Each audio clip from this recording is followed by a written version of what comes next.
بسم اللہ الرحمن الرحیم بسم اللہ الرحمن الرحیم۔ شروع اللہ کے نام سے جو بڑا مہربان نہایت رحم والا ہے۔ الحمدللہ رب العالمین، سبھی تعریفیں اللہ کے لیے ہیں۔ جو شخص دن بھر میں 100 مرتبہ سورہ اخلاص کو پڑھتا ہے، اس کو پاور ملتا ہے وہ کوئی نہیں جان سکتا۔ تو ایک مرتبہ کی بات ہے کہ نبی کریم صلی اللہ علیہ وسلم مدینہ منورہ میں تھے، تو ایک شخص کا جنازہ آیا، تو لوگوں نے کہا کہ حضور اس کا جنازہ پڑھا دیجئے۔ تو آپ صلی اللہ علیہ وسلم نے صحابیوں کو جمع کرا اور بتایا کہ میں اس کا نماز جنازہ نہیں پڑھوں گا یا نہیں پڑھاؤں گا۔ تو لوگ آپس میں باتیں کرنے لگ گئے کہ آخر بتاؤ، نبی صلی اللہ علیہ وسلم نے نماز جنازہ پڑھانے سے انکار کر دیا۔ اب انکار کیوں کرا؟ نبی کریم صلی اللہ علیہ وسلم نے پوچھا کیا اس کے اوپر کسی کا قرض ہے؟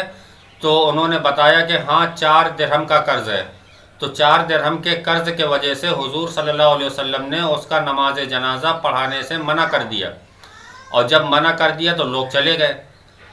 تو جیسے ہی ہمارے نبی نے نماز جنازہ پڑھانے سے منع کرا، ویسے ہی اللہ نے جبریل امین کو فوراً اتار دیا حضور کے پاس، اور کہا جبریل امین نے کہ اے نبی جائیے اور جا کر کے اس کا نماز جنازہ پڑھائیے۔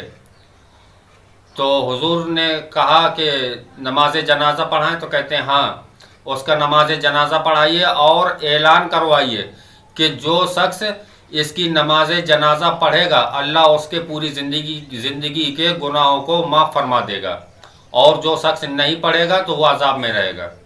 اب حضور صلی اللہ علیہ وسلم اس بات کو سن کر کے حیران ہو گئے کہ آخر اس شخص کے اوپر اللہ نے اتنی مہربانی کیوں کر دی کہ اگر جو شخص اس کا نماز جنازہ پڑھتا ہے تو اس کی پوری زندگی کے گناہ معاف ہو جاتے ہیں۔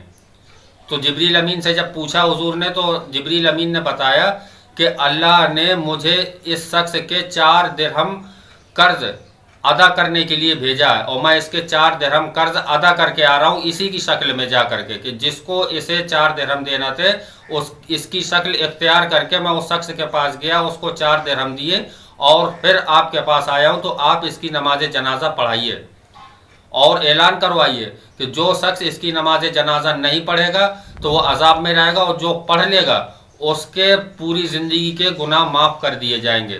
اب حضور نے پوچھا کہ ایسا کون سا عمل تھا اس کا کہ اس کو اتنی بڑی اللہ نے اس کے اوپر رحمت نازل فرمائی؟ تو جبریل امین نے بتایا کہ یہ روزانہ 100 مرتبہ سورہ اخلاص کو پڑھا کرتا تھا۔ تو روزانہ سورہ اخلاص کو 100 مرتبہ پڑھتا تھا، تو اللہ تبارک و تعالیٰ نے اس کے 4 درہم کا قرض ادا کرایا، اور جو شخص اس کی نماز جنازہ پڑھے گا اس کے پوری زندگی کے گناہ معاف ہو جائیں گے۔ اور ایک حدیث میں آتا ہے کہ جس شخص نے پوری زندگی میں 1 مرتبہ دل سے سورہ اخلاص کو پڑھی ہوگی، اس شخص کو اس وقت تک موت نہیں آئے گی جب تک وہ جنت میں اپنا ٹھکانہ نہ دیکھ لے۔ تو اگر کوئی بھی پریشانی آتی تو سورہ اخلاص پڑھنا چاہیے، اگر کوئی جیل میں بند ہے تو بھی سورہ اخلاص پڑھنا چاہیے، اگر گھر میں کوئی بھی مصیبت آ جائے تو ہر اس شخص کو سورہ اخلاص پڑھنا چاہیے۔